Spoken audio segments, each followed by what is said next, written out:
Et la parole pour conclure est à Patrick Devedjian. Je ne pense pas avoir omis d'autres collègues. Très bien, puis je donnerai la parole au ministre ensuite pour répondre. Monsieur Devedjian. Monsieur le Président, Madame la Ministre, Monsieur le Ministre, d'abord je veux dire que je me suis réjoui d'entendre André Valigny dire que finalement le gouvernement avait changé d'avis sur les départements et que depuis le regroupement des régions, les départements étaient devenus, miracle, en quelque sorte, une structure intermédiaire. Le mot est, je crois, de vous, Monsieur le Ministre. Oui, mais enfin, vous l'avez repris aujourd'hui. Oui, il est du Premier ministre, pardon, rendons à César. D'accord. C'est très bien. C'est un grand changement depuis le temps où le gouvernement, d'une manière paradoxale, annonçait la suppression du département en même temps qu'il organisait un nouveau mode de scrutin départemental. C'était assez incompréhensible. Et où, un peu plus tard, il annonçait aussi, faute de pouvoir réaliser la suppression des départements pour des raisons constitutionnelles, leur dévitalisation.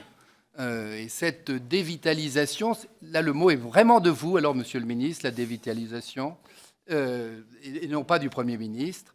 Je rends là aussi à César, ou à Brutus, le mot. Ou à André. Et cette politique de dévitalisation était assise sur deux transferts. D'abord le transfert des collèges et ensuite le transfert de la voirie. Et je voudrais y revenir un instant. Le gouvernement a donc renoncé au transfert des collèges, et ça aussi c'est raisonnable. C'est d'autant plus raisonnable, d'abord que tout le corps de l'éducation nationale était contre ce transfert, que d'autre part, Gaston Defferre, qui avait organisé le transfert des collèges au sein des départements et des lycées au sein des régions, avait donné lieu pendant 30 ans à une politique coûteuse mais laborieusement mise en œuvre pendant 30 ans, qui était la séparation des cités scolaires, c'est-à-dire des ensembles où étaient réunis les collèges et les lycées. On a dépensé beaucoup d'argent pour séparer le chauffage central, pour les cantines, enfin, les gymnases et tout ça, pendant 30 ans pour faire cette séparation. À peine on a achevé, un nouveau gouvernement de gauche, c'était un gouvernement de gauche qui avait fait ça, un nouveau gouvernement de gauche nous dit que maintenant on va les réunir.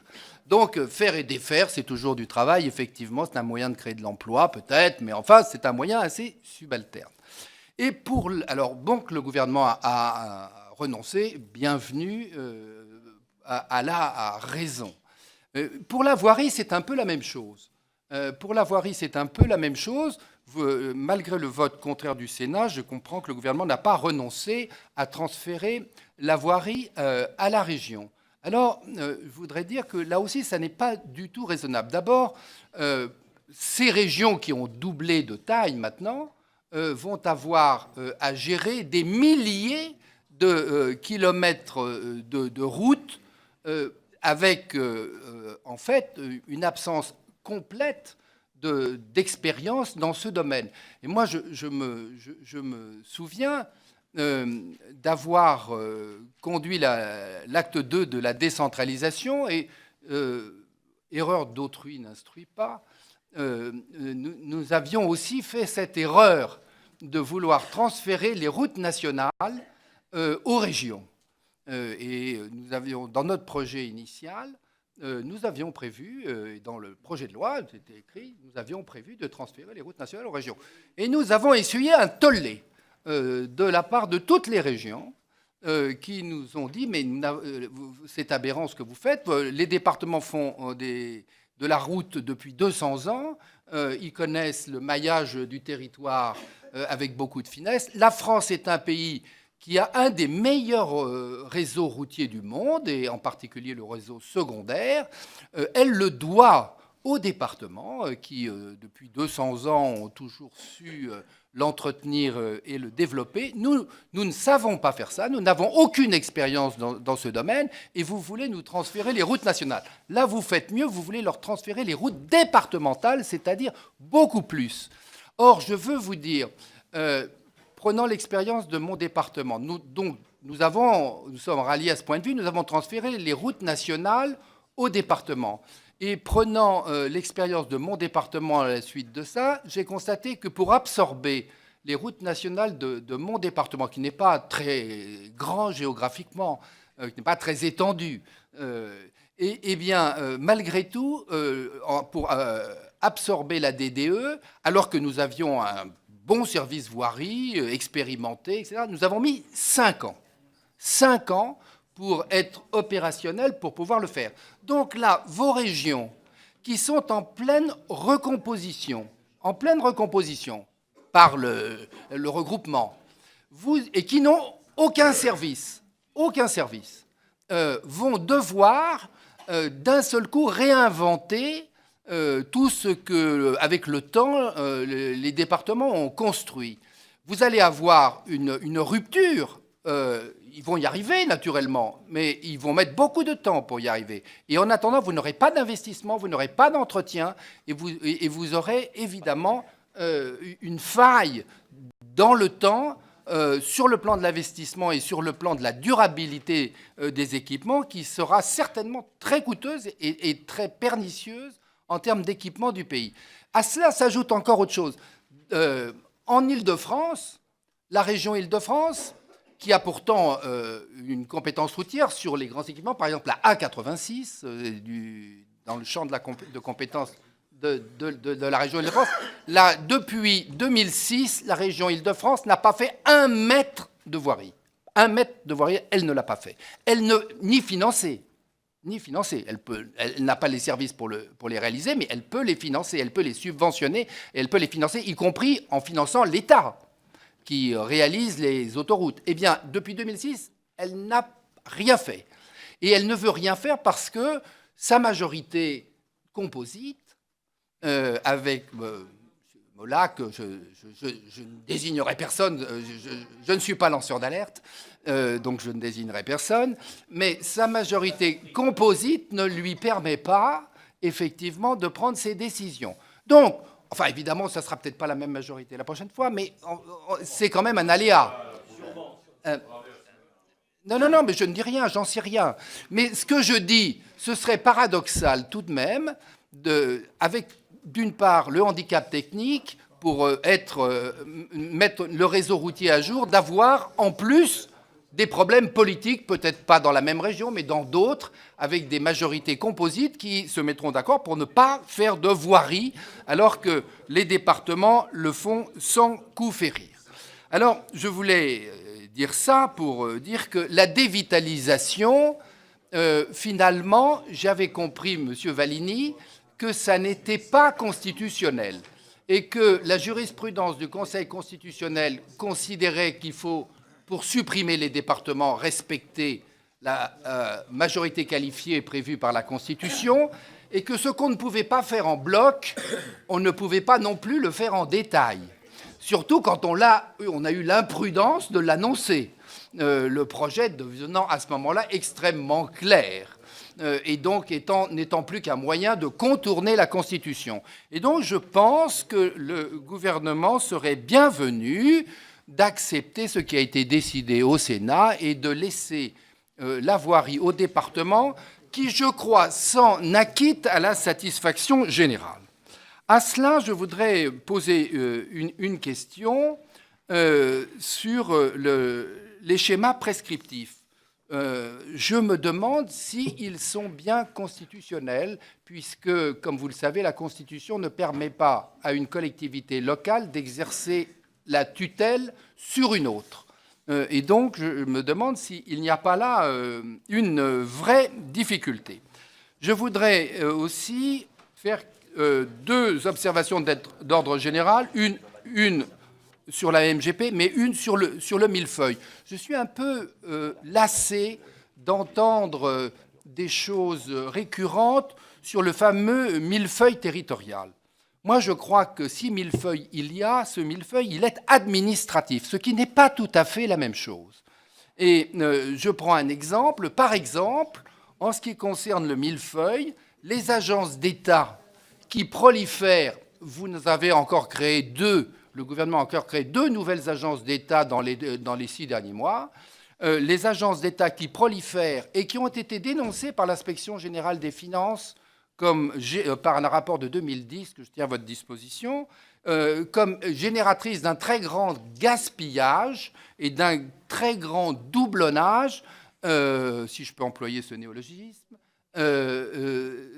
véritablement sont beaucoup plus génératrices de dépenses improductives que les différentes strates territoriales. Et je pense que, d'abord, si on regarde partout en Europe, les strates territoriales sont à peu près au même nombre qu'en France. Mais à la différence de la France, dans les autres pays d'Europe, elles sont spécialisées.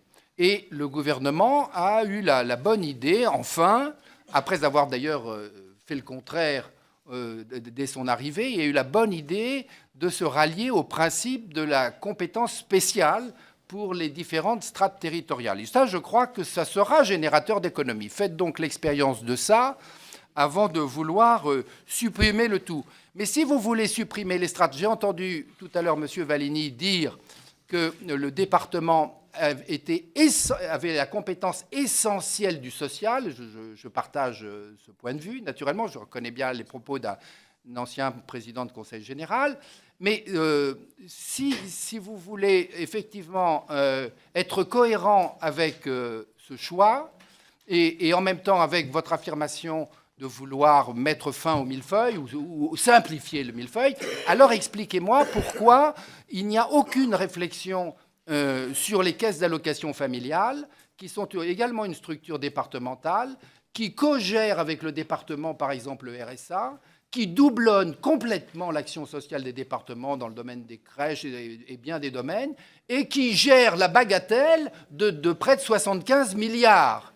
Donc, si l'on parle de simplification administrative, moi, je vous invite à chercher des majorités nouvelles en portant votre regard sur de telles choses.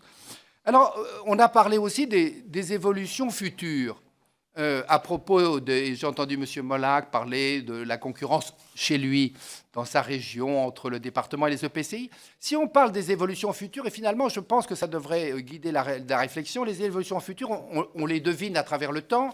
Premièrement, les EPCI seront un jour ou l'autre, et plutôt un jour que l'autre, élus au suffrage universel direct. Ce serait démocratique et ce serait dans la nature des choses. Je ne m'y oppose pas du tout, je trouve ça naturel. Mais bien sûr, mais la deuxième, mais je l'ai dit parfois ici, il y a plusieurs demeures dans la maison de mon père. Enfin, ce n'est pas de moi, hein, le mot. Bon. Deuxièmement, pour les évolutions futures, je pense qu'on ira aussi de plus en plus vers le non-cumul.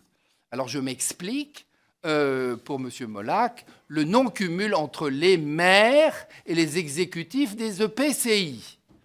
Bonjour les problèmes. Bonjour les problèmes. Donc ça, peut-être, dans les perspectives, c'est une chose à laquelle il faut penser. Enfin, je voudrais terminer en disant, un peu pour ma propre paroisse, parler de la métropole du Grand Paris, dire au gouvernement que j'ai eu le sentiment au Sénat que, à partir de le travail qui avait été fait par Paris Métropole, c'est-à-dire la recherche d'un compromis par rapport à l'ancien article 12 de la loi MAPTAM, dans le vote d'une résolution qui avait été votée à 94% par tous les élus de la métropole, c'est-à-dire toutes les formations politiques, absolument toutes les formations politiques, j'ai eu le sentiment qu'au Sénat, on avait fait une partie du chemin. Une partie du chemin avait été faite par rapport à cette résolution et par rapport à ce qu'était l'ancien texte qui avait été rejeté globalement par tout le monde. Et à la suite du vote du Sénat, le Premier ministre, retournons chez César, le Premier ministre a dit que le débat parlementaire avec ces 4 lectures était un chemin de consensus. Donc nous avons nous avons fait au Sénat une part de ce chemin, et je crois que c'est comme ça qu'il l'a conçu, et j'espère et je souhaite, même si les amendements que j'ai vus ne m'encouragent pas du tout dans cette opinion, j'espère qu'on va poursuivre le chemin du consensus pour ne pas déplaire au Premier ministre et à son arbitrage auquel nous avons assisté. Or, aujourd'hui, je veux le dire quand même parce que ça mérite réflexion et j'ai le sentiment qu'on n'y a pas beaucoup pensé. La métropole du Grand Paris, c'est une très grosse machine qui va absorber dans un plus ou moins long délai des ressources fiscales importantes. Or, qu'est-ce qu'elle a comme compétence aujourd'hui? Elle a une série de schémas et d'actes de planification. Deuxièmement, une action des droits et des obligations de péréquation. Et troisièmement, un peu d'urbanisme. Et puis, c'est à peu près tout. Et encore, les compétences d'urbanisme de la métropole sont obérées par un véritable acte de recentralisation, cette fois-ci, parce que j'ai vu que M. Cazeneuve avait dit qu'il n'y avait rien d'absorbé par l'État. Si, le Premier ministre a également annoncé que sur la MGP, sur la métropole du Grand Paris, il y aurait 20 OIN. Et donc, en matière d'urbanisme, c'est évidemment une recentralisation forcenée. Et pour gérer donc cette métropole parisienne qui, en l'état actuel, n'a finalement pas beaucoup de compétences, pour des financements très importants, on a prévu dans les textes actuels rien de moins, nous avons fait le compte, que 348 élus. 348 élus pour exercer la métropole du Grand Paris. Or, la région, qui a un territoire 2 fois plus vaste, la région Île-de-France, qui a un territoire plus de 2 fois plus vaste, qui a des compétences infiniment plus nombreuses que la métropole, n'a que 209 élus. Et nous avons fait une petite recherche pour savoir dans quel hémicycle nous pourrions faire siéger nos 348 élus, et nous n'avons trouvé que l'Assemblée nationale ou le Sénat. Donc, je pense, à moins que vous ayez d'autres propositions à nous faire, je pense que quand même, il y a là une vraie difficulté et un vrai risque d'impopularité générale qui englobera la gauche et la droite, naturellement, en le disant « ils ont fait leur affaire ensemble, ils ont fait leurs petites affaires ensemble, ils ont construit une nouvelle usine à gaz pour s'installer tous les uns et les autres dans des bureaux, voitures, secrétaires et compagnie, dans de vastes bureaux. » D'ailleurs, j'ai remarqué que le gouvernement, très sagement, n'avait pas encore trouvé une adresse pour cette future métropole du Grand Paris. Ça va être difficile d'être prêt le 1er janvier 2016 dans ces conditions. Et donc, je m'inquiète. Merci beaucoup, monsieur le député.